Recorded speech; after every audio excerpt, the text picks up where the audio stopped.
Welcome to the Self-Growth Nerds podcast. I'm your host, Marie, a courage coach, creative soul, and adventure seeker.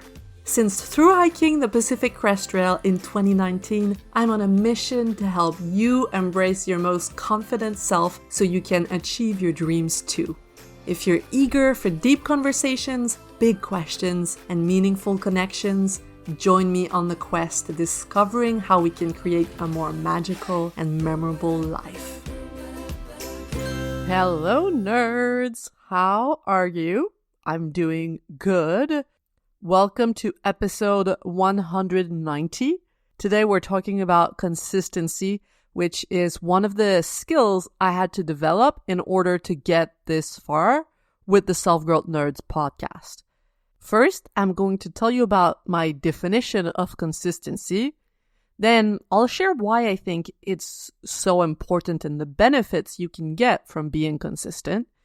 And lastly, I will share the 5 mindset keys to becoming consistent. So what is consistency? To me, it simply means to show up again and again and again for what is important to you.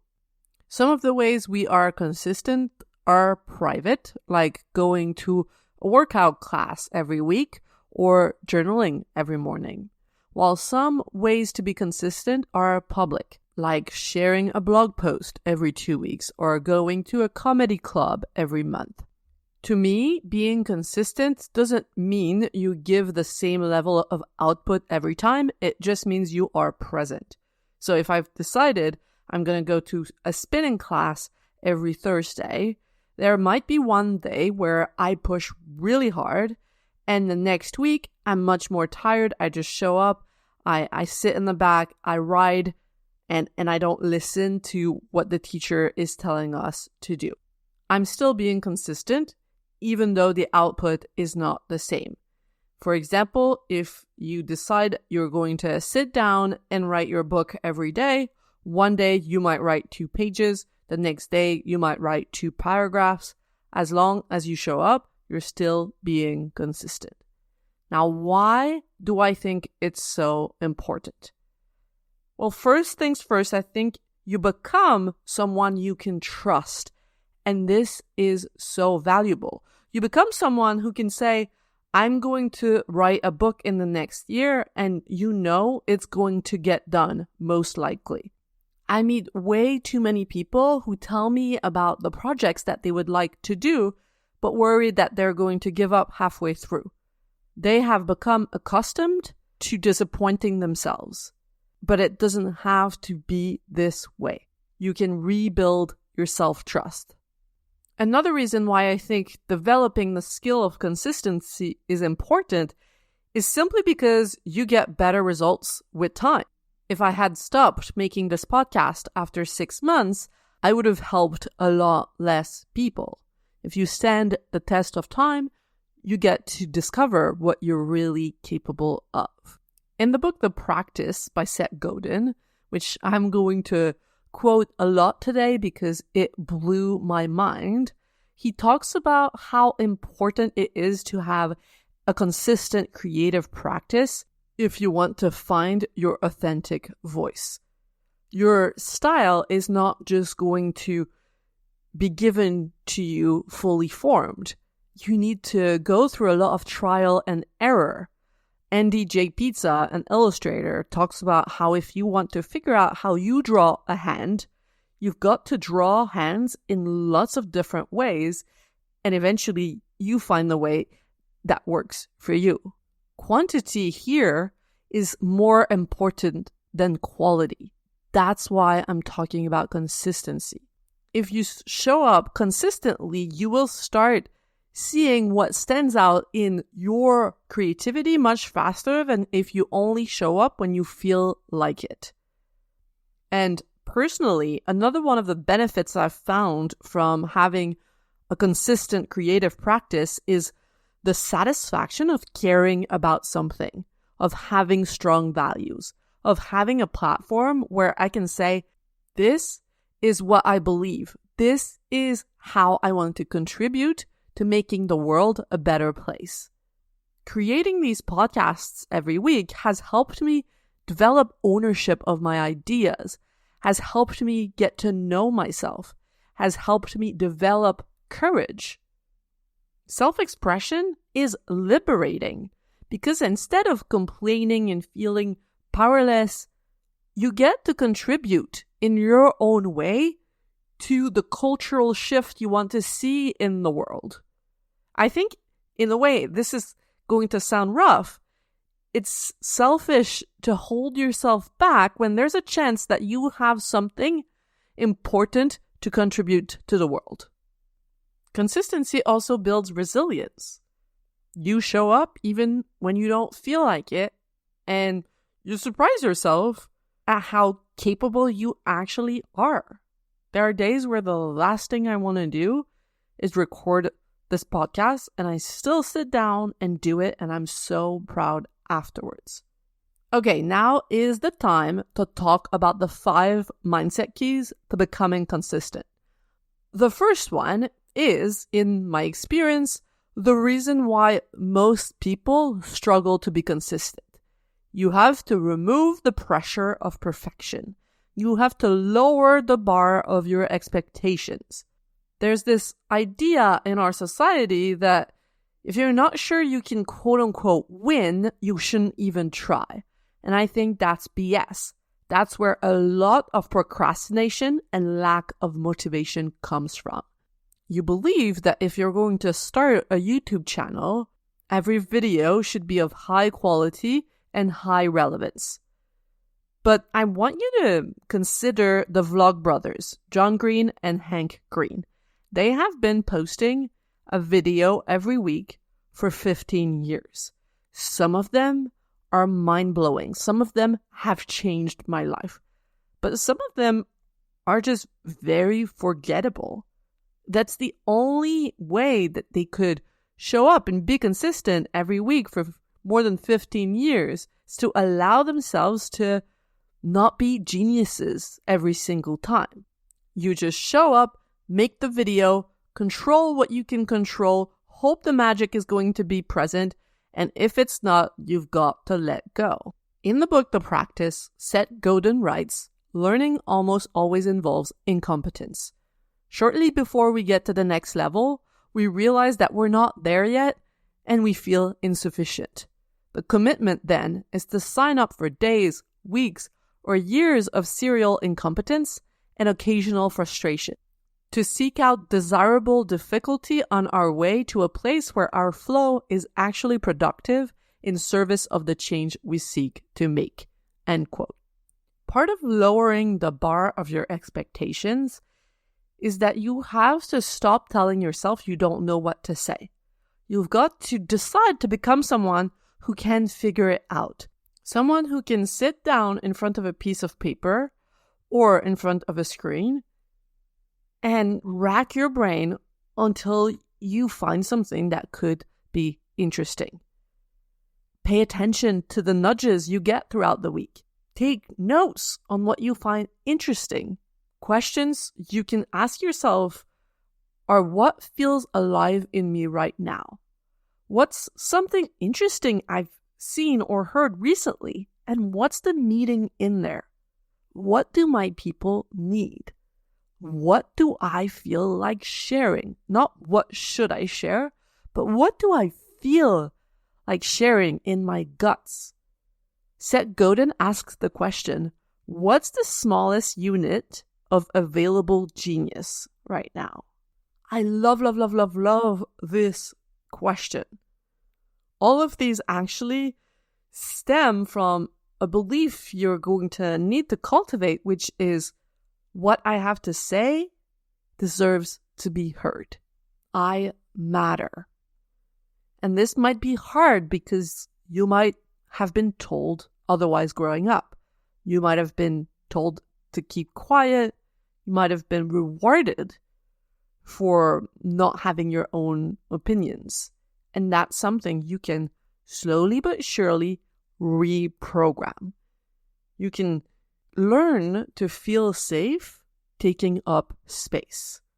The title of a book written by Miranda July comes to mind here. No one else belongs here more than you. Can you practice believing this is true? Everyone deserves to be heard, including yourself. Not everyone will care. Actually, lots of people won't, but that doesn't matter. Doesn't say anything about you. Just tells you that they're off doing something else. They're not your people. You've got to keep expressing yourself, and this will attract the people who resonate most with you. People don't have to care. It's okay. You don't have to take this personal. Rejection from others hurts way more when you also reject yourself. When you throw the baby with the bathwater, they didn't like my writing, and therefore this has to mean something about me, about my worth as a human being. No, it just means they didn't like your writing. Maybe you're not their cup of tea, or maybe they have good points about what you can improve. Another important part of lowering the bar of your expectations is you have to stop telling yourself that what you have to say is not relevant enough. You're allowed to express yourself even if you don't have a master's and a PhD. When talking about imposter syndrome, Seth Godin writes, yes, you're an imposter, but you're an imposter acting in service of generosity, seeking to make things better. When we embrace imposter syndrome instead of working to make it disappear, we choose the productive way forward. The imposter is proof that we're innovating, leading, and creating. End quote. Again, some people are going to think that what you've created is shallow or cringe, but it doesn't have to appeal to everyone. Don't talk to everyone. Choose who you're talking to. Don't try to please the naysayers. This would be the equivalent of Taylor Swift trying to twist herself in a pretzel, creating an album that fans of classical music will have nothing negative to say about. You want to create for people who are already fans or fans to be, instead of wasting your energy trying to convince people that are already doubting you. One of my mentors, Simone Seol, she says, in order to attract, you have to be willing to repel. That is exactly what I mean. Now, another part of removing the pressure to attain perfection is you have to drop the attachment to perfect tools. Who cares if you have the perfect Lululemon kit or the perfect writing software? These are just noble excuses to delay the discomfort that comes with real work. The discomfort that comes with being a beginner, with being clumsy. You know what I wear when I show up to my spinning classes? I wear the workout clothes that my aunt gave to me. She gave me a big bag of workout clothes that are bright pink, and it's not my color, but I'm not going to overcomplicate my life. So this is what I put on, and I go. Take this podcast. What do I use to record it? Just a mic that my former brother-in-law lent me. And the editing software is Audacity. It's free. That's it. Another way we delude ourselves is planning for a perfect version of us. Next week, I'm going to write 3 pages every day. I'm going to wake up at 5 a.m. I'm going to meditate, and then I'm going to sit at my desk with my cup of tea, and I'm going to write feeling inspired. And this novel is going to be on the New York Times bestseller. This is a perfectionist fantasy. It's unrealistic. You want to plan for ordinary you, the version of you who wakes up grumpy in the morning, who doesn't really want to do it, who's going to sit down, complain a little bit, write 2 shitty paragraphs, ask their kid to leave the room again, write another 2 shitty paragraphs, and then have to leave to drop their kid at school. That's real life. If you have time for only 5 minutes of running every day, it's better than 0. So stop telling yourself, I'll just run when I have a schedule that allows me to go for a 1-hour run. That's a way to hide. And don't also lie to yourself and say you'll wake up early in the morning to do X, Y, and Z if you know full well that you're not a morning person. You've got to meet yourself where you're at instead of trying to force yourself into a mold of who you wish you were. It seems noble, but it's a protective mechanism. You've got to become more courageous and say, okay, you know what?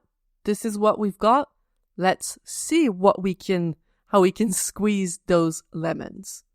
The second mindset key to becoming consistent is to commit. This is a decision. You don't want to leave it up to chance. Seth Godin writes, quote, Saturday Night Live doesn't go on at 11:30 p.m. because it's ready. It goes on because it's 11:30 p.m. We don't ship because we're creative. We're creative because we ship. End quote. Ugh, this gives me shivers. It's like your favorite ice cream shop. They're open even if the owner is grumpy because it says on the door that they're open at that time on that day. You have to approach what's truly important to you with the same matter-of-fact mindset. Commit to getting it done rather than perfect. This was my way of thinking on the Pacific Crest Trail. There were days where I didn't want to hike. There were weeks where I didn't want to continue. And I told myself, well, am I done? I am not done. Therefore, I keep going. Of course, sometimes there are circumstances that are beyond our control that force us to reconsider, to change the plan. That's not what I'm talking about. Commitment doesn't mean that you cannot change your mind. Think about marriage. When you get married, you're committing to someone, but it doesn't mean that you can't get divorced down the line if you realize that this relationship is no longer aligned. But in the meantime, you show up with commitment. You are an active participant who's not just sitting there hoping their marriage is going to work and hoping that their partner will continue to make them happy.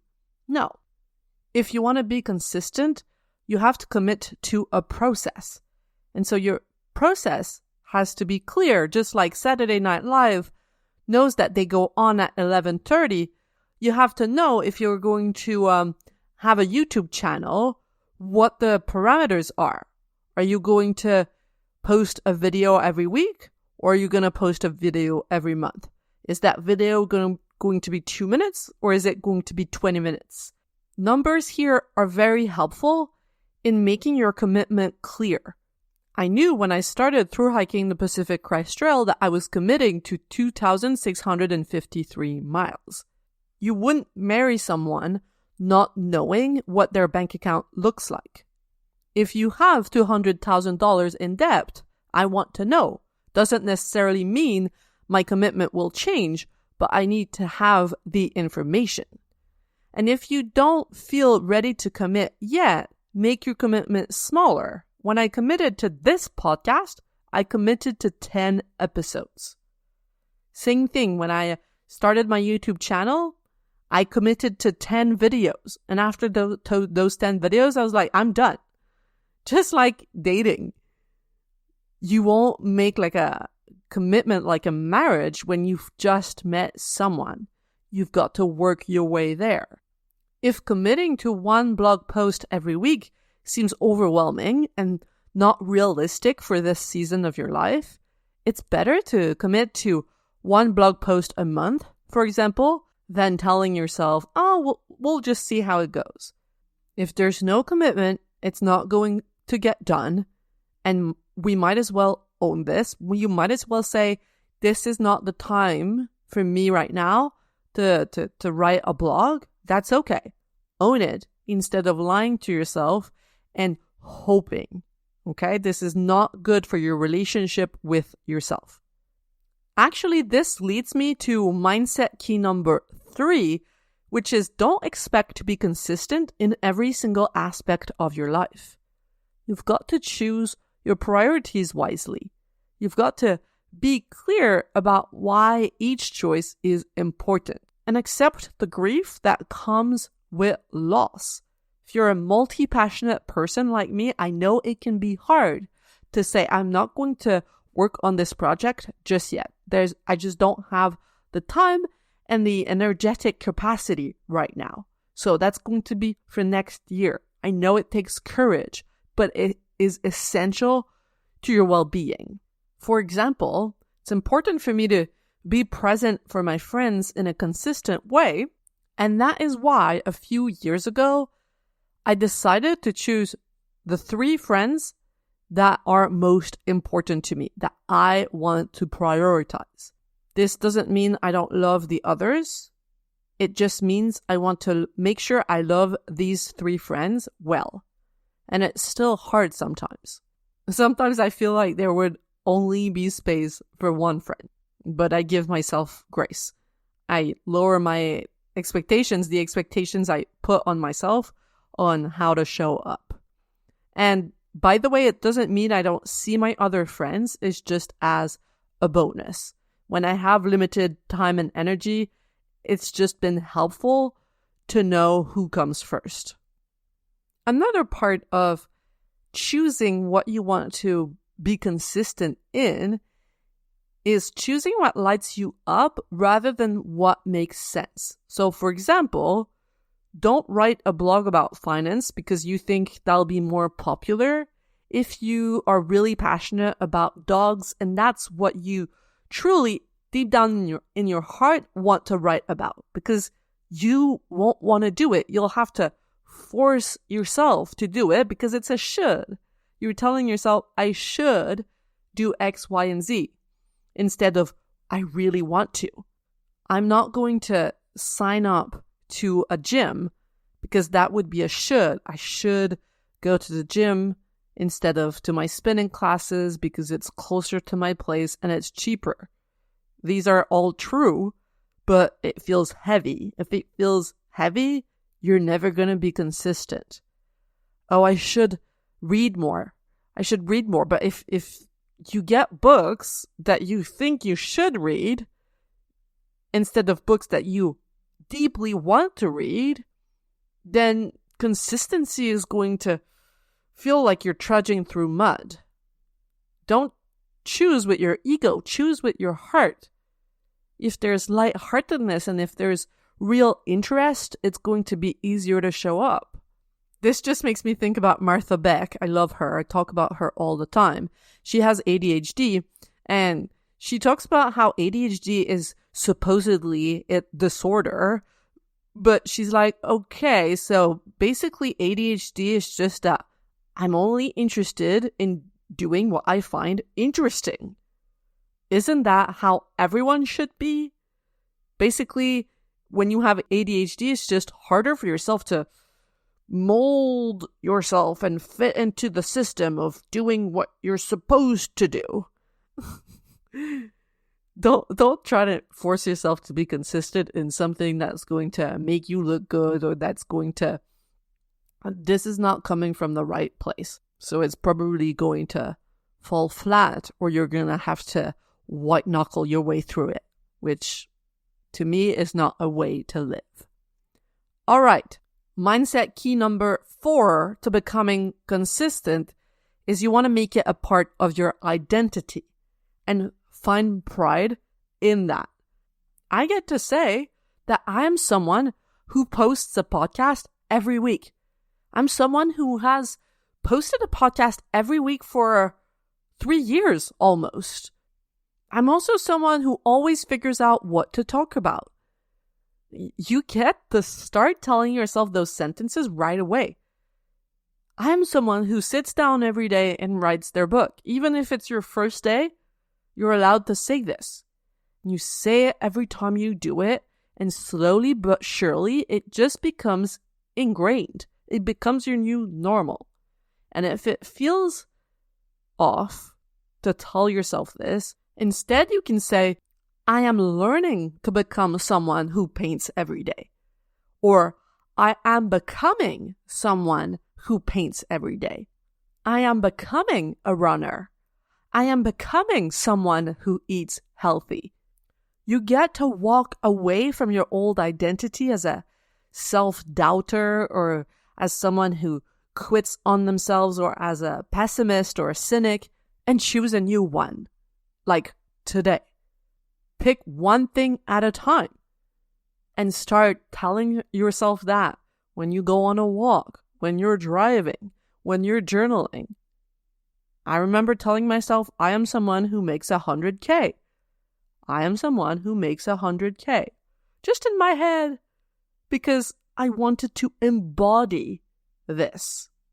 I am someone who takes their business seriously. I'm someone who shows up every day. It removes the decisions because it's just who you are. This is just who I am. This is what I do. And you can even add a because. For example, I am someone who records a podcast every week because I want to make a difference. And sometimes my why is because I know my listeners count on me.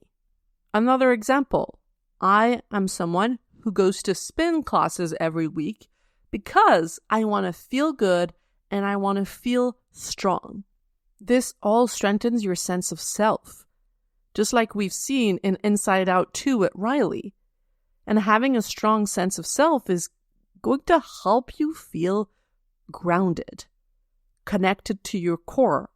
And that's going to make it easier for you to navigate the challenges of life. Now, lastly, the fifth mindset key to becoming consistent is to never, ever, ever, ever beat yourself up. Or at least try really, really, really hard not to beat yourself up. Decide right now what kind of boss you want to be to yourself. Personally, I know that I want to be a firm but loving and forgiving boss. I want to be the kind of boss who knows you're capable of so much and is going to hold you to it, hold you to high standards, but who's also going to know that you're human and that sometimes you don't feel good. Sometimes you're PMSing. And of course, that means you're not going to show up the same way. And that's okay. We all know that having a good boss is essential to you wanting to show up to work. It's the same thing with ourselves. If we want to show up to what's important to us in a consistent way, we have to be kind to ourselves. We have to be understanding. We have to be clear with ourselves while also giving ourselves grace. Otherwise, there's an unconscious part of us that's going to protect itself and say, no, we're not going to do that. We're not going to sit down and write, or we're not going to make a weekly video if every time that we do, we're an asshole to ourselves. If every time that we do, we talk to ourselves this way. This is not sustainable. This doesn't feel good. I'm not going to do it. Instead of not doing the thing, see how you can rewire your inner self-talk. I know that's much easier said than done, but that's exactly the work I do with my clients. So if you're curious about working together on developing the skill of consistency and becoming someone who you can trust, becoming someone who always shows up and you know that when you say you're going to do something, it's real, then book a discovery call. Just go to my website, selfgrowthnerds.com, and you'll be able to book a call for free at the date and time that works best for you. Before we go, I want to share 5 rapid-fire practical tips to being consistent that will, by the way, only work if you apply the mindset keys first and foremost. And here they are. Number 1, put it on the calendar. If it's not on the calendar, it's probably not going to happen. I use Google Calendar. I love it. It's going to send me a reminder 10 minutes before so I cannot forget. Number 2, habit stacking, which James Clear talks about in Atomic Habit. The idea is simple. If you want to start journaling, for example, and you already drink coffee every morning, just put your journal next to where you drink your coffee, and you're going to stack the journaling habit on top of the coffee one. Number 3, remove pain points. I've got 2 examples. Let's say you have decided to commit to going to a coffee shop after work every Tuesday to spend 2 hours working on your novel. But it's complicated because you only have like one charger for your laptop, and it's annoying to have to get under your desk to get your charger and have to plug it in again every time. Just buy another charger. Just buy a charger that's always in your bag and one that stays at home. The other example I have for you, if you want to spend more time outside, you have a balcony at home, but there's no chair on the balcony, buy a chair. Sometimes it's so simple. We just need to spend $25 and it's going to make our lives so much easier. Number 4, get yourself an accountability partner. More people than you think want to do something consistently, and they would be so happy to be able to help you show up for yourselves too. And number 5, which is one that I really love, put some skin in the game. Throw your hat on the other side of the fence. For example, I pay a lot of money for spinning classes, so it makes me go because I don't want to waste that money. There's someone on YouTube called Strudless, an artist that I love. He wanted to run a marathon, and just anything organized, just in his own city. And what he did to make himself do it is he filmed a video of himself saying some stupid shit, probably some racist stuff or something like that. And he scheduled it to be posted on YouTube the day after. He gave his laptop to one of his best friends, and he said, okay, I'm going to run the marathon, and you only give me back my laptop if I do. And if I don't, then that video is going to go out into the world. I'm going to get canceled and my career is going to be over. It's a little bit intense, but you understand the gist. Another example for putting skin in the game is announcing a date. If I want to challenge myself to host a workshop, I might announce to my community the date. On November 10th, I'm going to host a workshop about X, Y, and Z. Who wants to come? And then I have to prepare it. Or a meeting, maybe with someone whose opinion you care about. You tell them, I would love to go for coffee with you next week and show you what I've done. And then you have to do the thing.